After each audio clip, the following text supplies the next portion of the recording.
হে সনাতন ধর্মের মনুষ্যগণ, আজকের এই 13টি মূল্যবান উপদেশ আপনি অবশ্যই জীবনে কাজে লাগালে আপনি অবশ্যই ভগবান শ্রীকৃষ্ণের বৈকুণ্ঠ ধাম লাভ করতে পারবেন এবং শ্রীকৃষ্ণের দর্শন আপনি অবশ্যই লাভ করবেন সদ্গুরু আশ্রয় যদি আপনি পেয়ে যান।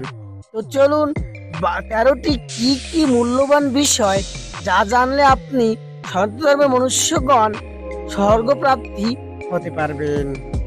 এক হচ্ছে তিলক হোক আপনার জীবনের কবচ। দুই, তুলসীর কণ্ঠমালা হোক আপনার অলংকার। কৃষ্ণ নিবেদিত প্রসাদ হোক আপনার ভোজন। গীতা হোক আপনার জীবনের নির্দেশিকা। ধুতি, ফতুয়া, উত্তরী হোক আপনার পরিধানের বস্ত্র। ভগবত হোক নিত্যদিনের আপনার পাঠ্যপুস্তক। বেদ হোক আপনার জীবনের সংবিধান। তুলসী হোক আপনার জীবনের পূজনীয় বৃক্ষ। গঙ্গা নদী হোক আপনার জীবনের স্নানের স্থান। গুরুদেব হোক আপনার জীবনের প্রকৃত শিক্ষক। সাধু সঙ্গ হোক আপনার জীবনের বন্ধুত্ব।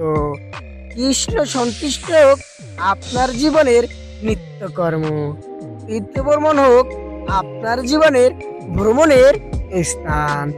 এই কয়টি জিনিস যদি আপনি মেনে চলতে পারেন বা নিজের জীবনে প্রয়োগ করতে পারেন তাহলে আপনি সফল ব্যক্তি।